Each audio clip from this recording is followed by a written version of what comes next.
Well, hi, everybody. Welcome to Thursday Night Live. Full disclosure, this episode is being recorded in advance.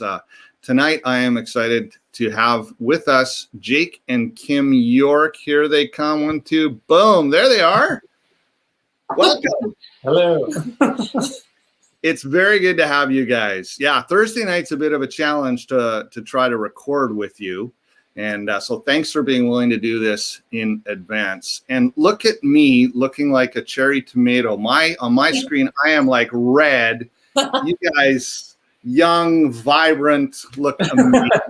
It's the moisturizer. Moisturizer. Yeah. Well, I talked to you, Jake and Kim, back in the fall, just after Kim had been interviewed and was telling a bit of her story. And I said, there's got to be some other story to this that could be real helpful. And Jake, I asked if you'd be willing to come on because a lot of people know Kim's story. Just to summarize, a little overview, Kim, you were married to a gentleman by the name of Nathan, met at Briarcrest. Yeah, there you go. And you guys moved to Prince George. And not long, and I can't remember how many years into your marriage, 5 years. Wow. So you were just still young. Yeah. Nathan tragically passed away. And you've been really open and have helped a lot of people as you've shared that story. But as I said earlier, I felt like, all of a sudden there's this Jake character who arrived. This guy. This Saskatchewan, I kept seeing these Saskatchewan plates show up in the parking lot. And your story is well known. I thought it would be good for us to hear a little bit about the Jake and Kim story. COVID, you've been married. You're one of the statistics of how many marriages happened during COVID, if you like. Yeah. What has marriage been like during COVID? Pretty good. It's hard to I've said this before to people who have asked and stuff. It's it's such a kind of unique way to start a marriage where it's you're just with each other all of the time. Yeah. With quarantine and everything like that.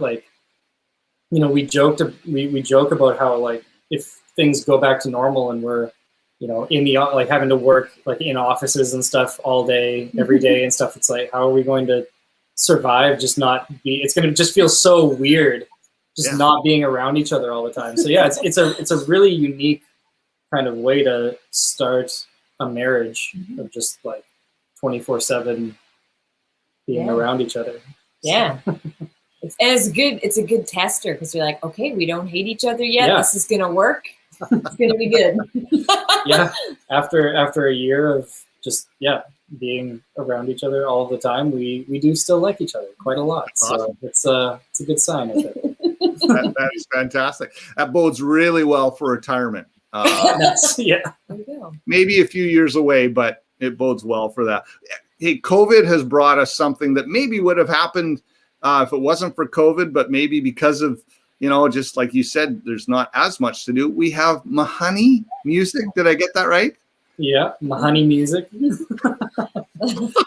That's so great, which is a part of why you have the really cool lighting, I understand. You guys got to look good when you're doing. What is Mahoney music? It's just basically a YouTube channel that we did. Kim and I, if you tune into the live stream, you'll see us every single Sunday. We're both musicians and we both just love playing music, and it felt it would just be a fun thing to do to start recording some covers of just popular songs or just songs that we like and things that we think that we'd be able to do well.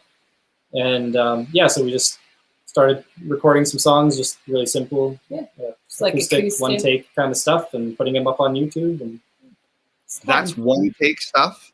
Yeah, well, sort of. It's the entire thing is one take, but we upload a one take video, but Gotcha. It's probably the 20th attempt. Sometimes. There's been a few times where it's just been a first take, and Yeah. you're okay. But yeah, other ones take a lot Yeah. more takes. Those are pretty rare. Like the single, like, okay, we'll just sit down and play this and it works Yeah. perfectly. And then a lot of the other times it's just like, it's a bit of a grind. Well, as I said to you a couple of weeks ago after the service, I so enjoy hearing you guys together. But when you said one take, I thought, oh my goodness, that was a bigger hit to my pride as ex-musician. There's just no way. But okay, no, I get it. I get it. That's really cool. Yeah. We give you the best take, basically. Nice. But yeah. So where do they find that? Because it is great. Where do they find it?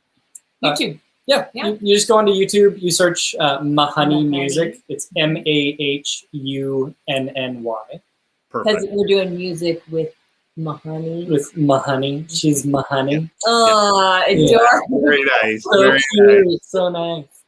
Well, I remember you guys allowed me to perform the ceremony for your wedding, and it was so cool. And Jake, I remember a few minutes after the ceremony, all of a sudden you just kind of like with great exclamation, "I'm married!" And I just loved it. It was so good. So let's go pre-COVID now. Mhm. Let's talk about your friendship a little bit that turned into husband and wife. Now, it didn't start in Victoria. Am I right? Correct. Yeah. So Kim and I, we actually also go all the way back to Briarcrest. Yeah. Briarcrest panned out really well for me. Yeah. Great investment, Kim. Yeah, great investment. Yeah. Yeah. So we were, I guess we didn't really interact a whole lot prior to, I guess it would have been my third year, your second year. Or fourth year? Third year. Were we the same year? It was my fourth year. Because Okay. you're a year behind me because you took a year off. Right. Just so you know, Jake, we have discovered on staff that math is not her strong suit. So I would go with whatever, she's got a lot of strengths. Math just might not be No, there. Right. Yeah. So we were both worship team leaders for different worship teams at Briarcrest. Just the college worship teams that led for the chapel services every morning. And so that was kind of when we first kind of got to know each other, I guess, and didn't get super close. Hung out a few times, that kind of thing. I was already married to Nathan Yeah. by that point too. Like we were married for my fourth year, and so pretty much. I think actually we started dating. So Nathan and I started dating at the end of my first year, and you didn't come to my second year. So you actually only knew me when I was either dating or married to Nathan. But I think you were still. This is just details. It's not actually that important. But I think you were still Thornbird. Yeah. When you're worship leader, because that's just the memory that I have in My maiden just your name? name. Thornbird. Yeah, but it again, it's not really important. That's totally okay. Yeah. But yeah, so that's where we met, and then graduated and stuff, and kind of went our separate ways. Went your separate ways. Me to all over the place. Yeah. Literally, yeah. Yeah. Until one summer, this gentleman who went to Briarcrest walked in on a staff meeting. Yeah. At our Wilkinson Yeah, that Road was- campus. That was very funny. I remember I was running late to that meeting too. And I got a call from Johnny Kaufman at the time, and he was like, "We have a surprise for you." And I was like, "What?" And then I showed up, and Jake was sitting there, and I was like, "I don't even know what this means. Why are you here?" What a weird thing to do, right? Well, and this is why I'm asking, Jake, was it just, it'd be nice to see Kim, or was there any little inkling, any little thing going on there? No, it was so. Kim and I had we had just sort of randomly messaged back and forth a couple times after graduating, and I knew that she had moved to Victoria, and I knew that she was worship pastor or director at SBC, and I had actually band that I was in, we spent some time on the island as part of sort of a tour that we did, and we led worship at SBC. Oh, I forgot about that. Yeah, and so I had sort of had like that connection there, and I think it was actually right before. I think it was before I came out to the island. I was kind of candidating for a worship pastor position at a church plant here. Prior to that, I had messaged Kim asking for details about, or if she knew anything about another church that I had applied at. Yeah, because actually I knew you were interested in a position here because one of our professors actually had been like, hey, I don't know if you remember Jake York, but he's looking for a place. And yeah, can you give him any details? And I was like, maybe. I'm pretty new here too. Yeah. So I knew he was interested in Victoria. And so I had messaged Kim asking about like just if she had any details on the church that I was looking at and things like that. But and as I was as I was leaving Victoria to go back home, I, for whatever reason, Google Maps sent me past SBC to get to the ferry. And I like drove past SBC and I looked and I was like, I remember that place. That's the place that my band led worship at. And then I also remember like, oh, Kim works there. It's been a long time since I saw Kim. Maybe I should stop by there and say hi. So I went in, and that's how I ended up there. It's kind of randomly. So super innocent. Yeah. No agenda. Okay, well that's good to know. So you guys form a relationship. You're engaged. You're getting ready to get married. You're working on plans, and all of a sudden, COVID crashes down. Mm-hmm. Jake, if I understand right, your job is done. Mm-hmm. You're planning a wedding, and then you're like, "Oh my goodness, what in the world?" Tell us about some of the stress around all of that. It was it stressful? Funnily enough, it actually wasn't as stressful as it may have been for people in similar situations. Just because I had seen it coming. Like it was, I was working at a hotel at the time, and looking at just the projected like occupancy and stuff, looking at the reservations at the hotel, it's like there isn't really going to be anybody here, and they need people here to like pay me money to do my job.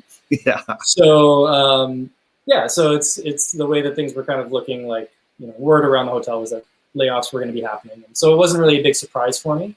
Kim and I had chatted or been talking and stuff, and Kim basically said like, you know what, if you do get laid off, like let's just elope, let's just get married, and because I guess she didn't want me living on the street or whatever. So nice.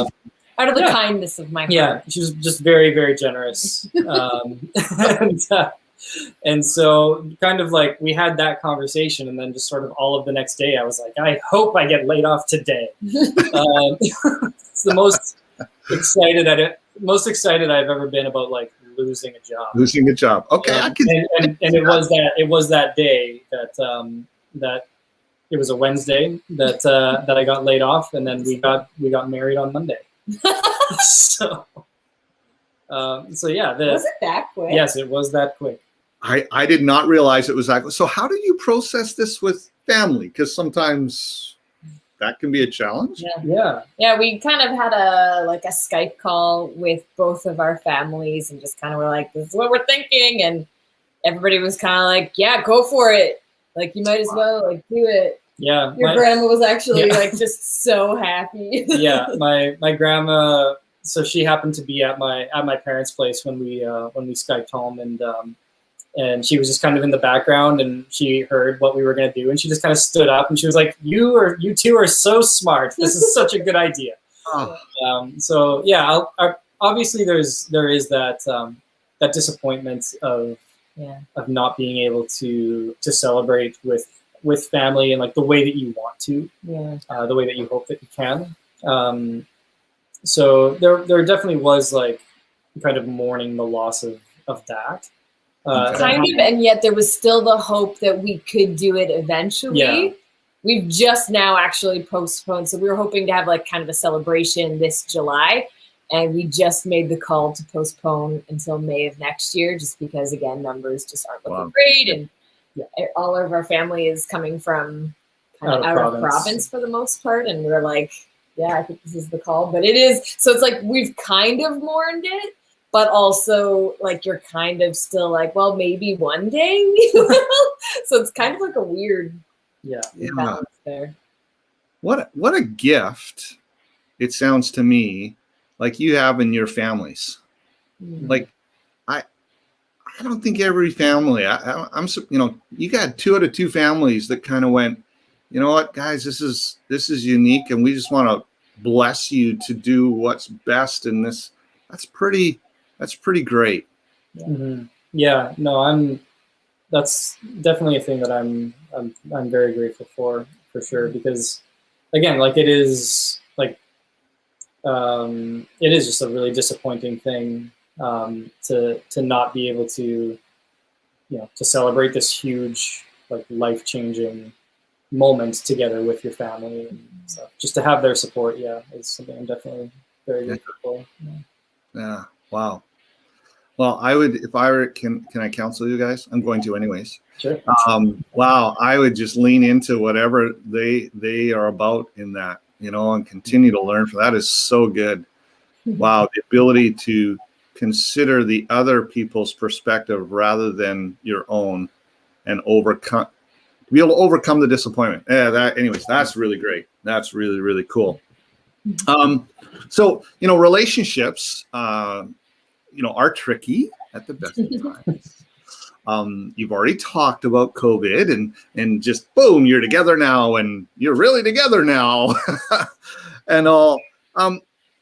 There are some things that the 2 of you have had to navigate just a little bit differently than other couples. And again, Kim, you've been very open about this with the passing of Nathan. Jake, knowing Kim's previous husband, Nathan, is that awkward?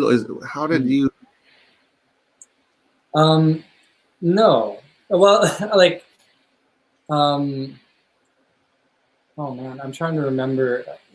It wasn't very long after we started dating that we sort of had that, I guess, that kind of conversation. And, you know, I've just kind of always recognized, you know, like Nathan was an awesome guy. Okay.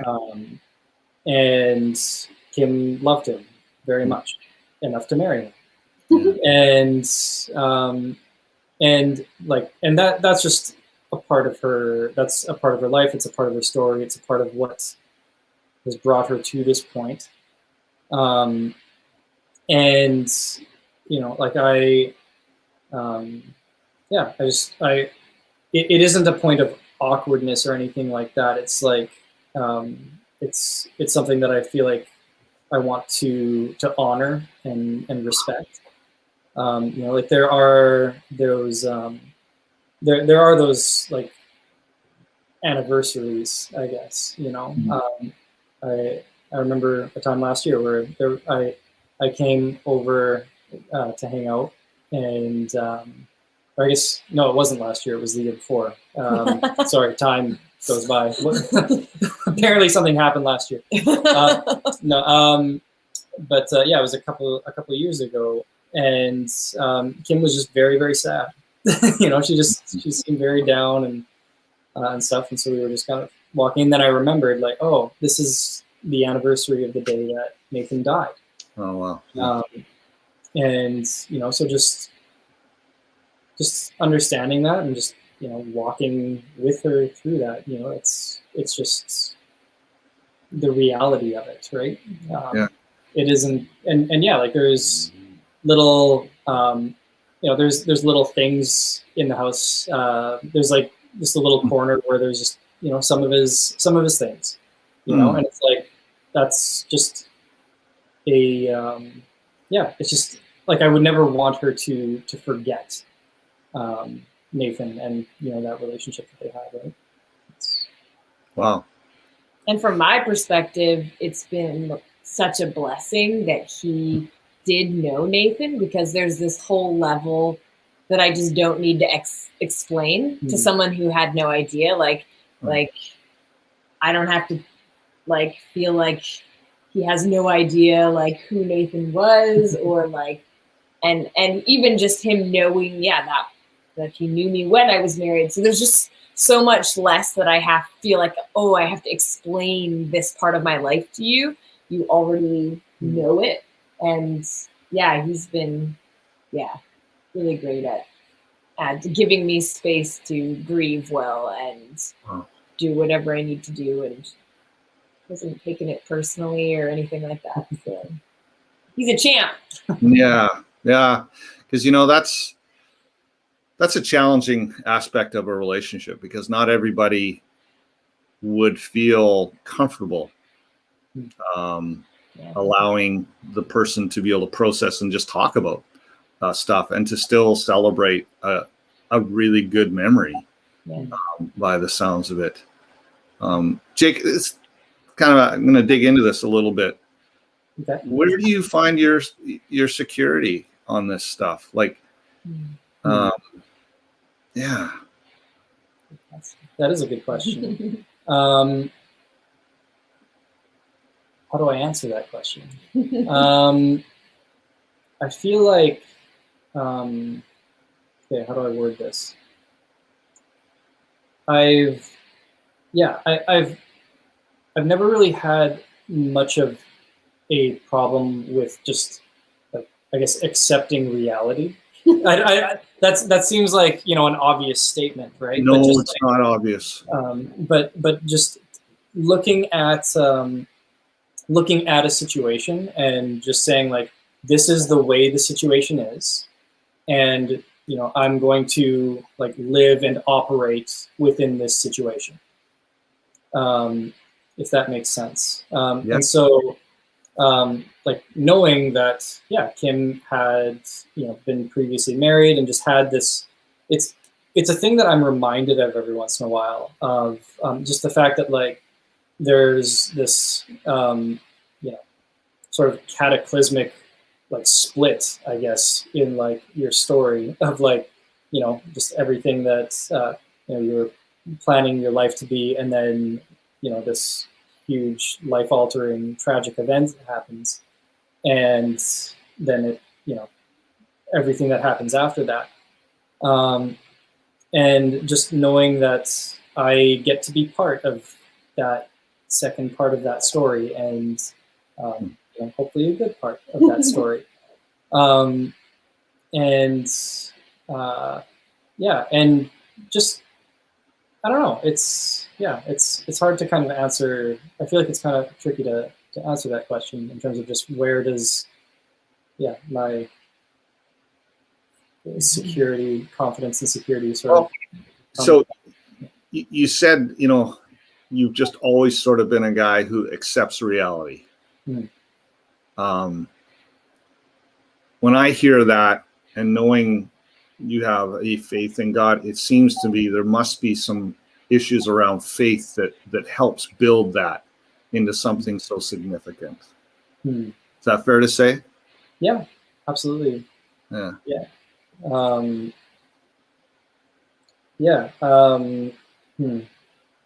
Tying that together. I think like I honestly, it probably just another thing that's just been very true in my life that I feel like this is, it does really tie that together, is just the fact that I feel like I've, sorry, I'm kind of just that's okay. Processing and building an answer in my head before I. That, you know what? This is one of the things that we like about people like you, Jake, is that you don't just spit out an answer. Kim and I would have answered it already 3 or 4 times. Right. And you know what? If you want to think about that just a little bit. I do have, I do. I can. Okay. Expand that a bit. But basically, God has always, just always proven himself faithful. He's always taken care of me in a lot of situations where I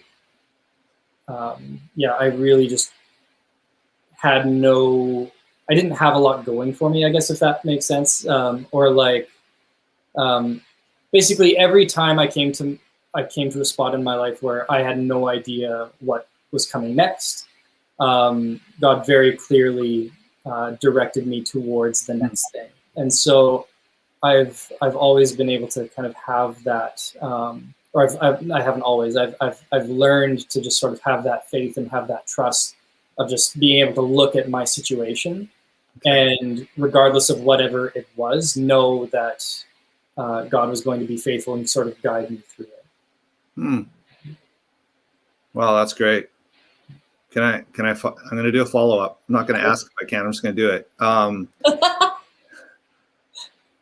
When you say that you've had those moments where God has clearly directed you, and like, is it a feeling? Is it when you've been in prayer? Is it as you're maybe writing a song, playing your guitar, the piano, out for a walk, reading the Bible? How has God done that? Because there's people out there that they hear those phrases, right?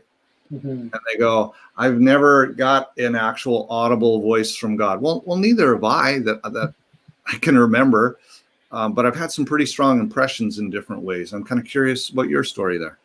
Yeah, no, that's a great question. And for me, it's sort of taken the shape of,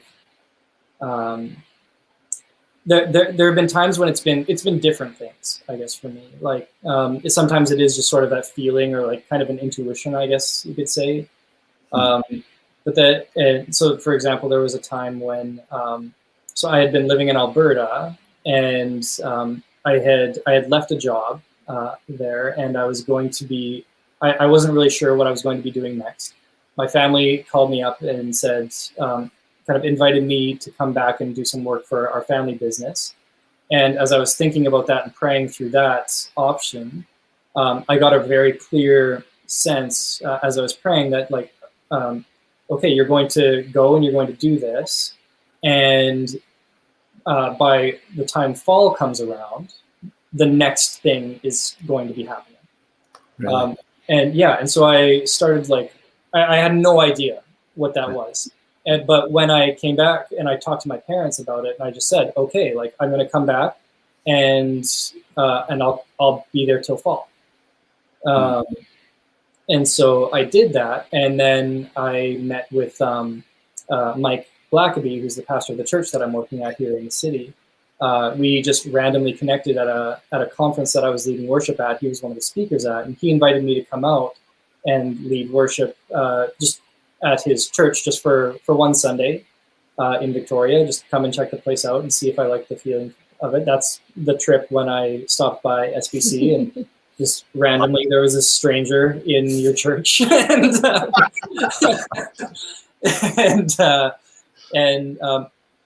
so we were talking to, or Mike and we talked after I came out, and he basically said, like, it was great to have you out. What do you think about coming out in the fall and being our worship pastor?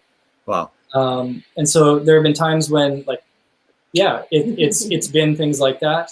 There have been times when, it's sort of just the next obvious thing, I guess, if that makes sense, where, there were opportunities where my passions sort of aligned with my skills, and an opportunity came up that, that I was able to fill a role in that, or that allowed me to use my skills and what I'm passionate about in a job and just things like that. There have been times when I've been extremely, just like, ridiculously poor, just like basically no money, and just being, sitting there looking at the bank account, like, I have no idea how I'm going to pay rent this week or this month, and just money would come in from somewhere. I would get a chance to do an odd job, or like, just little things like that. So yeah, there's just been a lot of small things, I guess, over the course of my life that God has just proven himself to be faithful in. Yeah. And again, that sort of takes shape in a number of different ways. Well, that's cool. Thanks for sharing that. Yeah. Kim, we kind of talked about this already, but Jake has been so good about giving you the space to be an entire person, in the sense of your whole life is still okay. It's still alive. It's still a part of who you are. And I know not everybody's like that. Were you, I don't know, nervous about that, or do you catch yourself trying not to, or like, is there some tension there that you have to work through? Yeah. I mean, a little bit. Like, part of what I think has been so great has been that things have been so easy in a lot of ways for us. Like, we just kind of clicked right away. And yeah, like some couples, I feel like, really have to work at being in a relationship. It can be a lot of work and it can be hard work. But for us, it feels like our personalities just kind of fit together well. Like, we don't disagree a ton. Like, just felt relatively easy. But the thing I think that probably has been the biggest hurdle for me was, I had a great marriage with Nathan. And even like when he passed away, it never occurred to me that I would ever, even if I did get remarried, that it would ever be as good as my marriage with Nathan had been, for a bunch of reasons. And so one of the things that I really had to just kind of come to terms with, or get used to the idea of, was that things could be really good with Jake, and like maybe even better in some ways. Like, and it was really hard to be like if like even just being like, you're the best, like Right. saying those words to Jake, it would be like, oh, like, am I like, is that disrespect? Like, I don't want to disrespect Nathan. Like, Nathan was wonderful and we had such a beautiful marriage. And so it was really hard for me in some ways to come to terms with yeah, almost this guilt of like, oh, this is really, really good. And like, am I allowed to say that this is better? Am I like, that feels awful. And so a lot of it has been coming to terms with just like, they're also just different. Like, yes, my marriage with Nathan was really great, but for really different reasons than it's great with Jake. And so those things aren't like hitting against each other. They're actually compatible in some ways, but it's just this like brain dance of like, yeah, no, it's okay for this to be good. And it's okay for me to be really happy. Because like, I've been in a few other like more casual dating relationships, like kind of between Nathan and Jake. And I think like, I actually put up with a lot of like, I don't know, just maybe not healthy relationships, because I just assumed that, of course, it's not going to be as good as what I had with Nathan. Like, Wow. So it was just really interesting. Like, yeah, with Jake, it's just like been, yeah, it's been really good. And that's been in some ways hard to come to terms with. Yeah. And kind of, well, you laugh at it, but I mean, it's also a real emotion to actually have to work through too, because it's kind of like, so what I'm curious about is, in relational dynamics then, did you guys actually like talk about the elephant in the room sometimes, or do you just sort of naturally navigate it? I'm presuming you've had conversations. Jake is very big on communication. Yeah. Big So, fan. which is great. Yeah. Yeah. And like I said earlier, like when like, is there something specific when you say like the elephant in the room, or are we just talking about communicating in general? Just whatever that tension is, and that you wondered about, maybe one of you is wondering, yeah, do you just kind of make it work, or do you actually talk about it? Right. Yeah. Okay. So I'm a huge fan of communicating. I think that 99% of conflict in relationships is just a like breakdown of communication. Not communicating well, just trying not, or like not wanting to experience that like discomfort of just having awkward conversations or like anything like that. And so for us, I think that a big part of the reason, you know, Kim talked about, you know, the fact that this relationship was actually very easy. This marriage is very easy. A big reason why it is so easy is just because we communicate all of the time about everything. You know,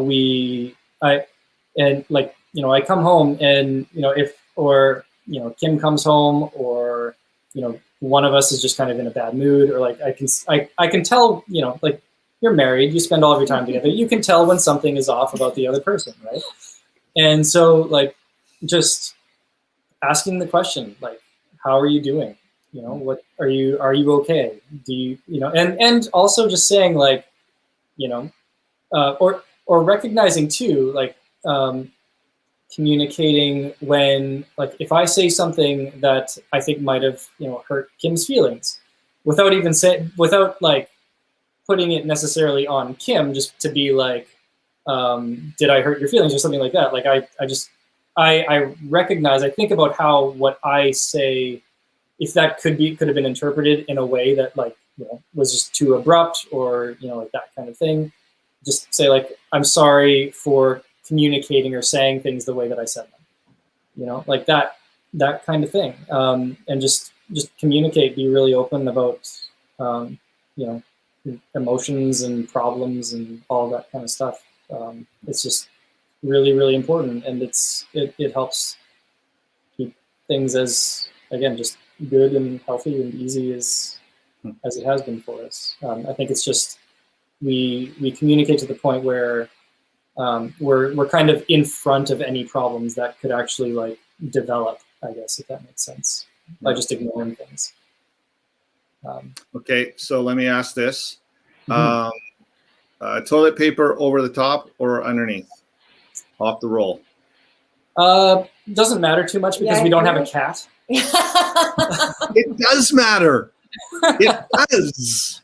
No, I don't worry too much about it. I'm more of an over the top kind of. Kim? I feel like when I put it on and I think about it, it's over the top. Yeah, I think we both don't really think about it that. Okay, toothpaste. That Jake always leaves the lid of his toothpaste off the toothpaste. Yeah. Almost every day, probably. I put the lid back on his toothpaste. She doesn't always put the lid back. That's true. I've started to give up. So there are some things that we struggle with a little bit. Sure, but here's the thing, right? And here's, I think, part of another reason why, like, you know, the whole accepting reality thing. This is just sort of like, I feel like this is just good life advice. There aren't a lot of things that actually matter. Right.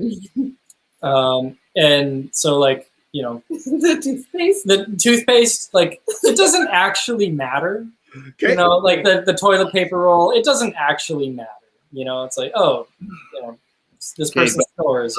I'm here to tell you that there's going to be some points where you go, it really doesn't actually matter, Kim.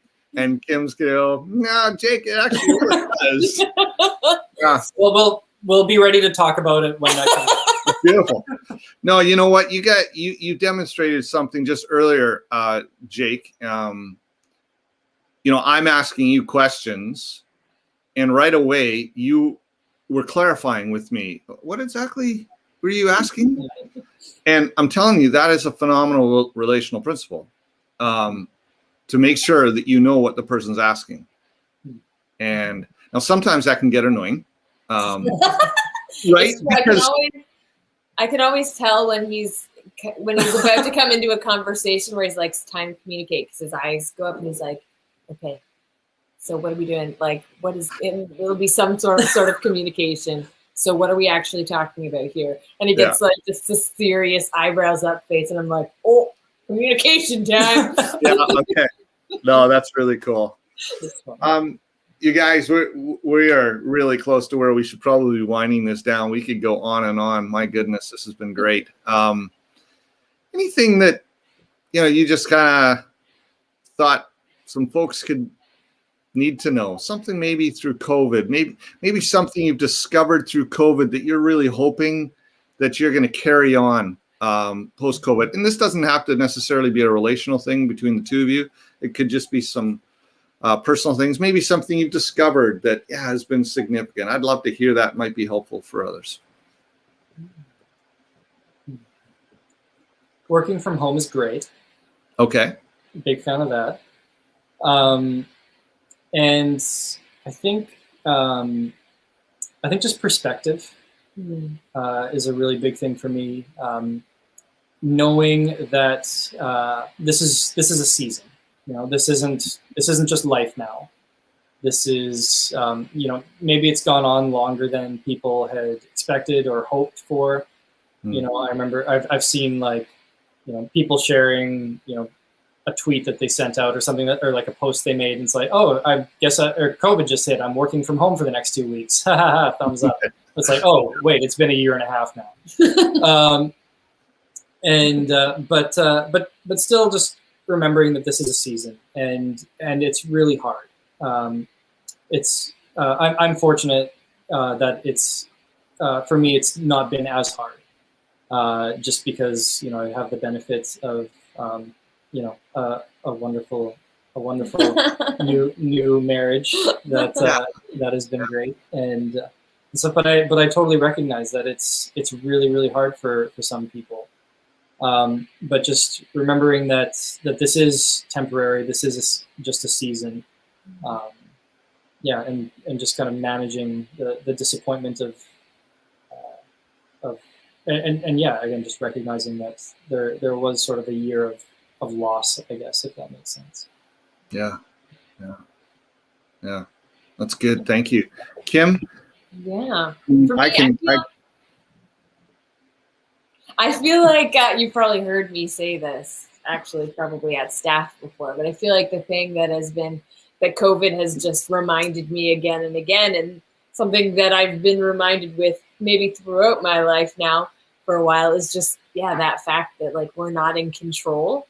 And so not to hold on too hard anyways is just, kind of like what you were saying, this is a season, so ride this season out as best you can and know that God will provide, kind of like what you were saying earlier too, right? Is even throughout my life there's been some really big highs, there's been some really big lows, and even within the last year there's been some highs and lows, and so we never know exactly what's gonna get thrown our way or what tomorrow is gonna look like, but we can know that, God will be there with us and he'll provide for the needs that we have, and he'll comfort us when we're down, and we can kind of trust in that. And so it's just been a good lesson in learning to do that better and better. Trust more. Yeah. Let me scratch a little further here. Any sort of rhythms, maybe things that you've leaned into a little bit more, or as COVID's gone on, that you might be carrying on as good things? We've discovered that we are a really great cooking team. Oh, so nice. We'll probably consider, feel like when we're dating and just being single in Victoria before COVID, there's so many good places to eat. So you eat out a lot. And as a single person, it's kind of breaks even, because if you're trying to buy a bunch of vegetables as a single person, they all end up going bad in your fridge. You waste the same amount of money, really, right? Okay. So, but we do a lot of cooking together since we've been married, and even especially in the latest lockdown, since more restrictions have been on restaurants and stuff like that. We do lots of cooking, and we actually, we've got a good system in place. It's a lot of fun. We throw in an audio book. And so we listen to an audiobook together while we're cooking, We make some really great food. So We had carbonara tonight. yes. Good time. Ooh, nice. Yeah. You know, I think it's going to be interesting as we look back. Jake, you called it a season. That was a good word. I think it's going to be interesting for a lot of us to look back to pre-COVID us and see where now now us is post-COVID. You know, and I think we're going to surprise ourselves with some of the things that we have morphed into that we don't even maybe recognize are new rhythms. Probably some good ones and some maybe not so good ones. But boy, I sure appreciate you guys coming on. It's fun. You talked in glowing, in very practical and glowing ways, essentially, as I was thinking about it, Philippians 2, you know, if you've learned anything from my relationship, this is Jesus, Paul talking about Jesus, then do likewise, and to consider the other person ahead of yourself. And that's just what it sounds like you guys are doing, that you really are putting the other's interests and thoughts and things first. And what an amazing relationship principle. So thank you so much. I'm just going to remind everybody there are lots of episodes now on Saanich Baptist Facebook and YouTube channel, and also my personal YouTube channel, Lindsay Anderson. Some really great little things. And if you can just grab one or two little nuggets to help you along the way, I think it'll be worth your time. Guys, thanks so much. Enjoy the rest of your evening. Take care. You too. Yeah.